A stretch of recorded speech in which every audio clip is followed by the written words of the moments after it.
Voyant la foule, Jésus monta sur la montagne. Et après qu'il se fit assis, ses disciples s'approchèrent de lui. Pour être une bénédiction pour les nations, il faut être élevé. Jésus dit, on n'allume pas une lampe pour la mettre sous le boisseau, mais on l'élève sur le chandelier afin qu'elle éclaire beaucoup plus de personnes. Dis-moi, est-ce que quelqu'un peut arriver au sommet par accident? C'est-à-dire, est-ce que tu peux te promener comme ça dans la vallée là? Et puis, un coup, tu arrives et dis, je suis au sommet. Est-ce que c'est possible? Donc, est-ce que tu peux te promener dans la vallée et puis par accident, tu te trouves au bord de la rivière? Ça peut arriver? Oui, ça peut arriver. On peut dégringoler par accident, mais on ne peut pas monter par accident. Monter, c'est un choix. Parce que quand tu montes, tes mollets te rappellent que tu es en train d'aller. Ton corps ressent un certain combat. Être élevé pour devenir une bénédiction pour les nations, c'est un choix de vie. Il y a une résolution dans ton cœur. Dieu veut t'élever. Mais si tu ne veux pas, pour différentes raisons, tu ne vas pas y arriver. Or, tu es choisi pour être une bénédiction pour les nations. Mais il y a plusieurs manières d'être élevé. Ou bien il y a plusieurs esprits, ou bien il y a plusieurs motivations qui amènent des personnes à vouloir être élevées. Comme la plupart des personnes sont en déficit d'affection et de reconnaissance, ils ont envie d'être reconnus. Eux aussi, ils cherchent à gravir. Il y en a qui sont prêts à payer de leur vie pour être vus. Même de manière simple. Les femmes, je vous aime bien, que Dieu vous bénisse. Mais quand tu vois la souffrance qu'elles vont prendre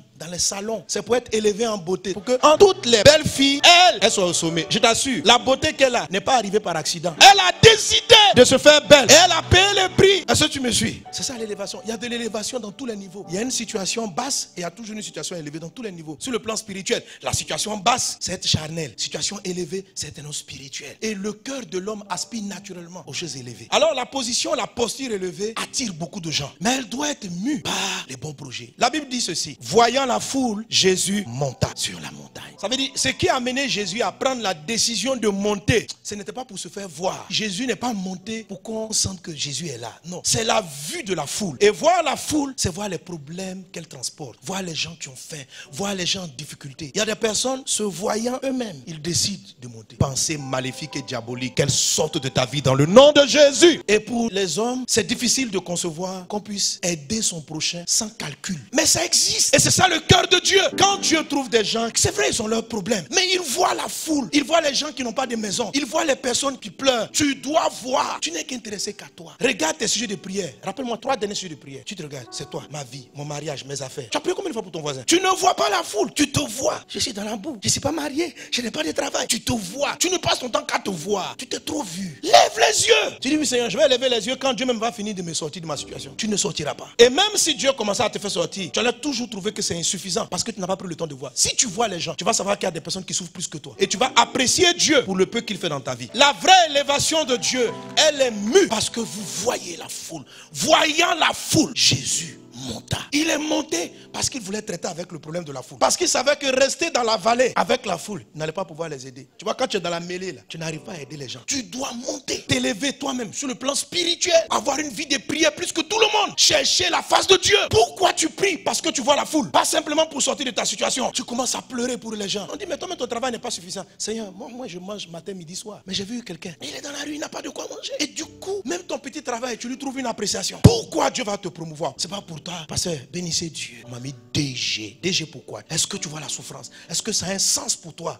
d'être DG, d'avoir une augmentation salariale? Ceux qui ne voient pas la foule qui monte peuvent pas se maintenir. Dès qu'ils ont suffisamment, ils sont satisfaits. Quand on finit de prier pour les malades dans les croisades, il y a beaucoup de miracles, beaucoup de guérisons. Je bénis Dieu pour ceux qui sont guéris. Et je regarde ceux qui ne sont pas encore guéris. Je me souviens toujours de Jésus qui a fait le reproche aux disciples. Parce qu'il y a un cas de démons qui n'ont pas pu chasser. Jésus n'a pas dit non, c'était la volonté de Dieu. Il a dit quoi? Jusqu'à quand vous supporterai-je? Mais si on a prié, il n'a pas été guéri. Si on a prié, Jésus était fâché parce qu'ils n'ont pas chassé. Parce que quand Jésus faisait son ministère des miracles, il faisait 100%. Parce que Jésus était tellement élevé, il guérissait. Donc, il veut m'utiliser, il veut les guérir. Mais il ne me trouve pas assez près. Dieu m'a donné un don de miracle et de guérison. Il faut qu'il augmente encore. Pas pour qu'on mette ma photo sur les affiches. Parce qu'il y a des gens qui souffrent. Des gens que Dieu voulait qu'ils marchent. Satan a pris leurs pieds. L'onction peut les guérir. La médecine ne peut plus rien faire. Si Jésus était là, il aurait traité le cas. Mais Jésus est là, au travers de moi. Mais peut-être que je ne suis pas encore trop élevé pour qu'il m'utilise comme ça. Je vais monter encore. Moi, c'est dans le don de guérison. Pour toi, c'est dans quoi? Je ne sais pas. Décide de monter. Ça ne va pas arriver par accident. C'est un choix de vie. Pour autrui, pour ta famille, pour ton village, pour ton pays, pour le pays qui est à côté de toi. Ne sois plus le centre du monde. Si tu ouvres les yeux, tu vas te rendre compte que ton lit est une bonne chose. Ça sert à quoi, Jésus?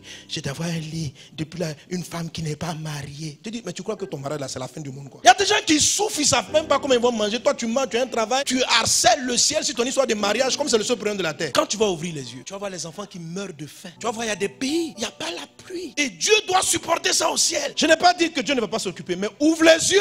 C'est pourquoi Dieu te suspecte. Toi, tu manges, tu voyages, tu as la santé, et tu es en train de te plaindre. Tu vois, quand tu ouvres les yeux, tu relativises les choses. Ça te donne une meilleure analyse de la situation. Et tu sais bénir Dieu. Et tu sais valoriser le peu qu'il t'a donné. Et parce que tu sauras le valoriser, il va l'augmenter et te faire sortir de ton problème. Mais quand tu vas sortir, tu sauras aider ton prochain. Parce que du coup, ta sortie de ce problème, elle a un sens pour d'autres personnes. Et que quand toi, tu vas avoir la sagesse de t'en sortir, tu sauras aider d'autres personnes. Quelqu'un est en train de me dire, mais pasteur, je souhaite monter, mais je n'ai pas la force. Il faut faire attention. C'est pas parce qu'on souhaite être au sommet de la montagne qu'on y arrive. Le souhait n'envoie nulle part. C'est la décision. Et on ne décide pas parce que tout va bien. On décide même quand tout va mal. Le succès vient de ta résolution. La Bible dit, à tes résolutions répondra l'heure.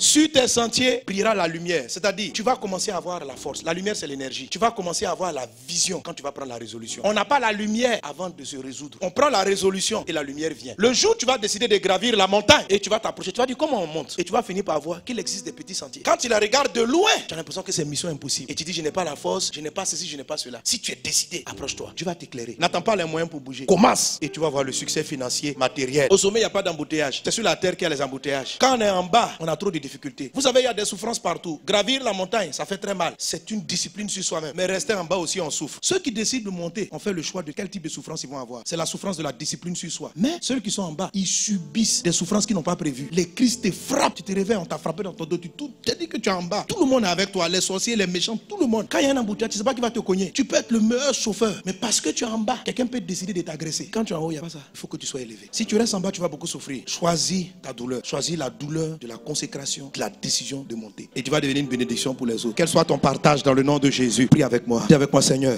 pour aider mon prochain, pour aider les nations, je décide de m'élever avec toi. Seigneur, bannis de mon cœur la complaisance avec le niveau bas. Oh Dieu, ouvre mes yeux, fais-moi monter dans les hauteurs avec toi, afin que je sois une bénédiction pour ma nation et pour les nations. Au nom de Jésus, Amen.